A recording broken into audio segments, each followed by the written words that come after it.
Good evening, class. And this week's readings were very enlightening and interesting regarding where are women in leadership, uh, as far as from a comprehensive lens all the way down to a more granular lens relative to the pandemic and some more specific viewpoints of how we see women in leadership. When we looked through the lens and we looked at the opportunity to read this week's readings, and we read in chapter 2 of Ingley and Carly's book about through the labyrinth, we talked statistically how women were advancing in education. And that was very exciting to see statistically that we were advancing in education and we were moving up the scale in opportunities to advance in not just bachelor's degrees, but master's degrees. But that wasn't always reflective in how we were getting the advanced management jobs. We were still only at about 6% of the advanced management or CEO jobs at the upper executive levels. And I would venture to say that that is much less for women of color.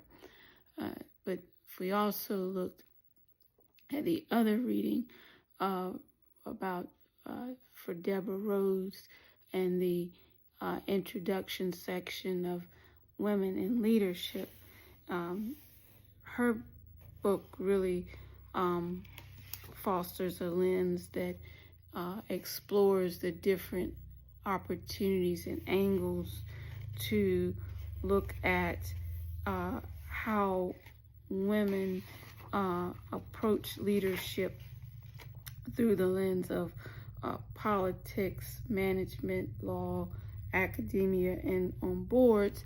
And she looks at this through these different opportunities that women have to explore leadership or to engage in leadership. And she talks about different opportunities that women can be assumed or assume different leadership positions as leaders or have been seen as leaders through particularly like they may be underrepresented or may not be the choice, particularly when it comes to politics, but they may be the best choice, and how they begin to align themselves with sponsorships or males in order to become more favorable candidates, and they need that support in order to be successful. She talks about that through her in her readings. We went down a little bit more granular in the reading about COVID-19 and talking about what setback that created and somewhat of a confused mix that created for women in leadership, because women that had made some advancement in that space of leadership, when COVID-19 hit, it set them back some because they had to then become a executive, but an executive that's a mother, that's a house, that's taking care of their homes, that is now having to return to home and be a teacher, having to return to home and manage whatever their home management would have been. And in some regards, that impact did not affect males as much as it did females, because the assumption is that women are going to take care of some of those things. And I think they uh, coined a phrase called she sessions that talked about the the concept of uh, how this crisis specifically targeted women's economic participation, threatening to undo the decades of progress that were made in the areas of advancement. And it connected directly to the broader theoretical framework that they had made great advancements. They had certain supports in place prior to the pandemic. Once the pandemic hit, those supports were disrupted, and now it kind of all fell in their lap. And so that in itself created a whole set of disruptors in what were their advancements. And the final reading that we talked about was The Feminist Ethics of Women in Leader, From the Differences to Intercorporeal Realities. And, in that we talk about, I think the thing that was more enlightening for me is sometimes how women have to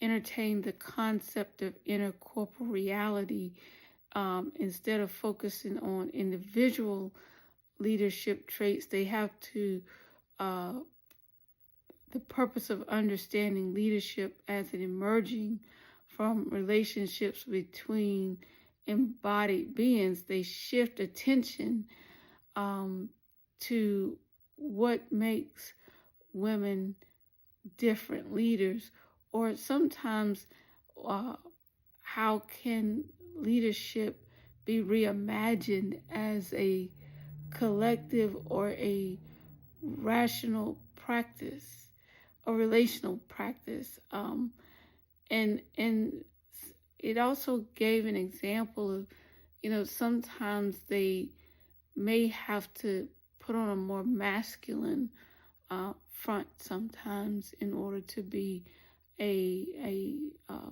beyond their gender binding perspective, is kind of how they described it.